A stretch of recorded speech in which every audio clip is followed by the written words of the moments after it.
Yo, yo, yo.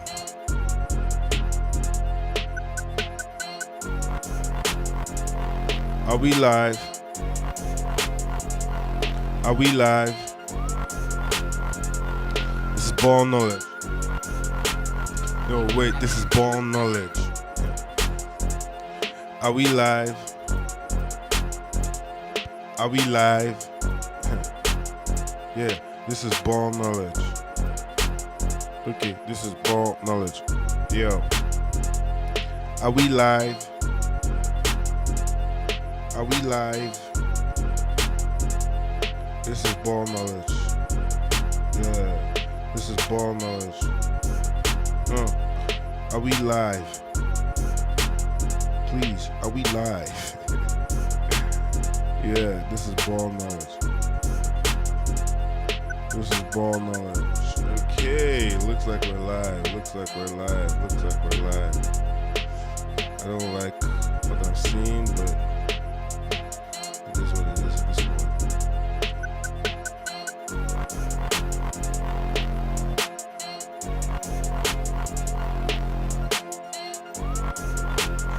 Are we live?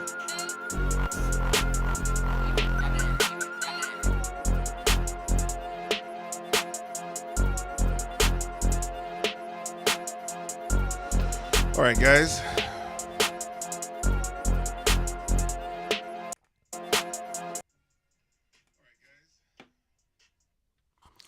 This is Ball Knowledge. I am Zozo Millie, and we have a ton of things to discuss today. First of all, the Champions League. So, yesterday, Newcastle versus Barcelona in the Champions League, obviously, 1-1. And everyone's going off of Barca saying it was a bad performance, and it was a bad performance. Let's put things in context. It was a bad performance. But there has to be a backstory to every bad performance. That's the truth. There is a backstory to every bad performance. And what's the backstory here? Number one, we just played Bilbao on Saturday. Had to travel on Sunday. Or had to travel on Saturday. Training on Sunday. And then Monday, light training. Tuesday, we played the game. Tired legs. Tired legs. And then not to talk about the fact that Pedri is just coming back from injury. And then new injuries. Eric Garcia out. Koundé out. Balde out. So many injuries at a key time in the season. Guys, this is not when we want to be dealing with injury issues. This is not when you want to be dealing with injury issues. Open widget. What the hell is going on? In the current configuration, the video's primary and backup streams have different resolutions. You need to configure. What? What? What do you mean? What do you mean? Bruh. Additional settings enable DVR 360 video. Man. I'm not sure what's going on with the stream, but I hope everyone can hear me. I hope everyone can. I'm not sure what's going on with the stream, but I hope everyone is connected. Anyways, let's continue. So, Barca versus Newcastle. Tired legs. Pedri was tired. You could see it. Even though he had an okay game, that was not his best game. That was far from his best. But still, you could see the tiredness, and you could still see him trying to control things. The person that disappointed me, or I should say shocked me the most, was Lamine. And Lamine's disappearance could be traced maybe to Lewandowski because he's not as mobile as Ferran. You know what's crazy? We have all these players injured, Frankie de Jong, and we don't like these players. Personally, I want them sold. But now you see what happens. You see how flimsy the squad is without these players. Because if Frankie was in this team, you saw what Frankie and Pedri did last time we met Newcastle. Because playing guys like Newcastle, we've played guys like this before. They come out aggressive. They have a very good midfield that's very aggressive, but can also play the ball. So you have guys like Sandro Tonali, Joel Linton, Joe Willock. They are fighters, but they can also play the ball. And where were our guys when all this was happening? Where were our guys? Nowhere to be found. nowhere to be found, lost and wanting. Lewandowski's time is up. Let's just call it spade a spade. Lewandowski's time is up. He can't do. We don't have a number 9. That's just the truth. So now, if number 1 is tired legs because we just came off playing Bilbao, just traveled, and then we're playing now. Obviously, we don't have everything in place to play a team like Newcastle that knows how to run. Although they've had a crazy run of fixtures too, so they were tired as well. But see how they could bring guys up, and Lewis Hall and Lamine Yamal did not even attempt one dribble.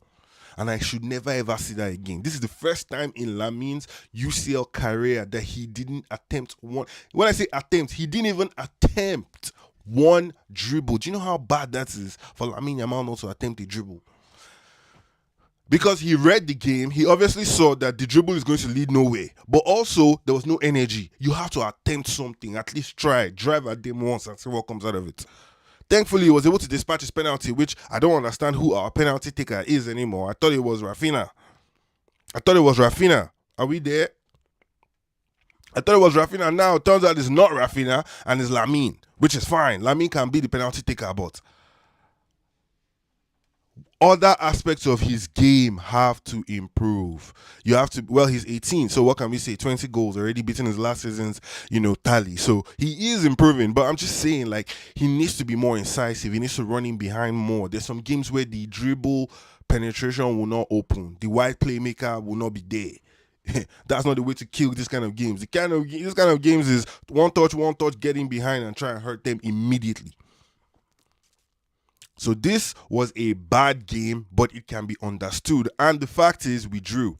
So there's still a chance. If we had gone 1-0 down to that second leg, it would have been bad because we almost played the whole 90 minutes 0-0. So these are two of the most highest scoring teams in the Champions League, and we almost played zeros.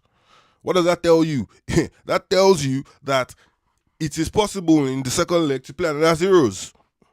So it's a good thing we got 1-1, and now we can go back home and fight. But I'm going to keep beating this drum till the drum tears.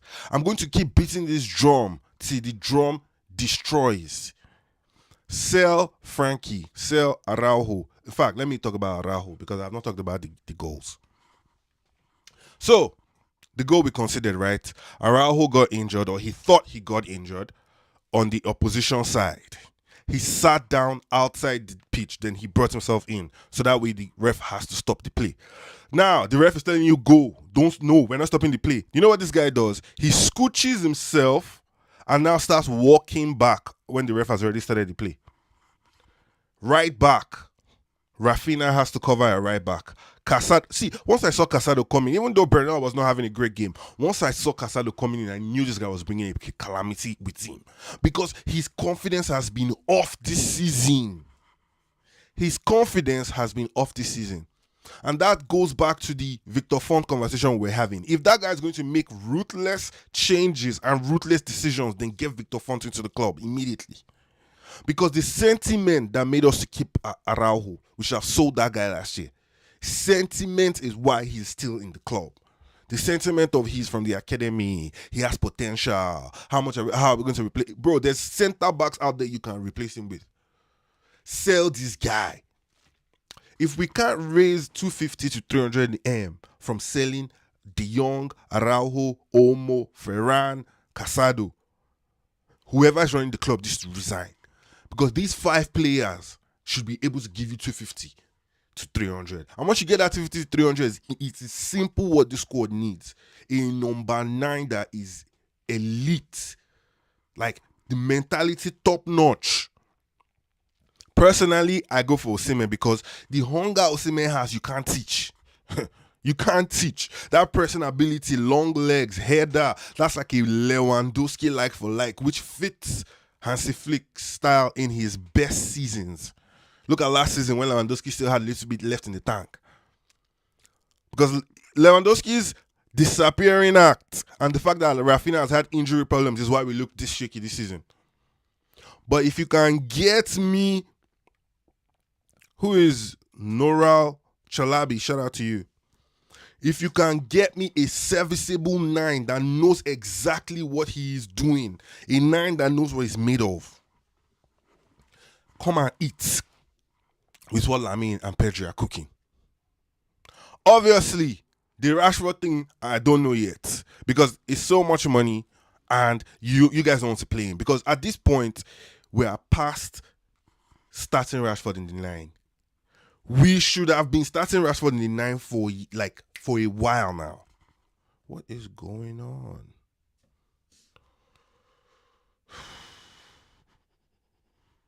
Okay, there's something wrong with the stream. I'm just going to finish this Barca part and try and restart the stream. We have gone past Rashford in the 9. Rashford should have been in the 9 for a while now. He has everything it takes to play in the 9. We need him in the 9. We need him in the 9. Ferran does not give us anything. Rashford, at least there's pace there. His finishing can work on when he gets more rhythm. We know he doesn't like to play the 9, but he has no choice. He has no choice. So if there's any way in hell we're going to win this tie, we have to come back with our brains. Hopefully, I heard Gavin might be coming back for the Sevilla game. Hopefully, he comes back fit and ready. Because this is going to take everything. This is not easy. They might be 12th in the Premier League, but I've told you guys multiple times, the difference between Premier League and La Liga is the Premier League has all the money, so they can buy and buy and buy. And then again, the guys in those squads are used to playing at a different level of intensity. They're used to playing at a different pace and different speed. That's why it looks like they're rough and they're aggressive. That's how Newcastle have played, but that's generally how the Premier League plays. So we need our best squad. We need our best squad. Let me know what you guys think in the comment section. Still ball knowledge. I have to restart the stream. I'll be right back.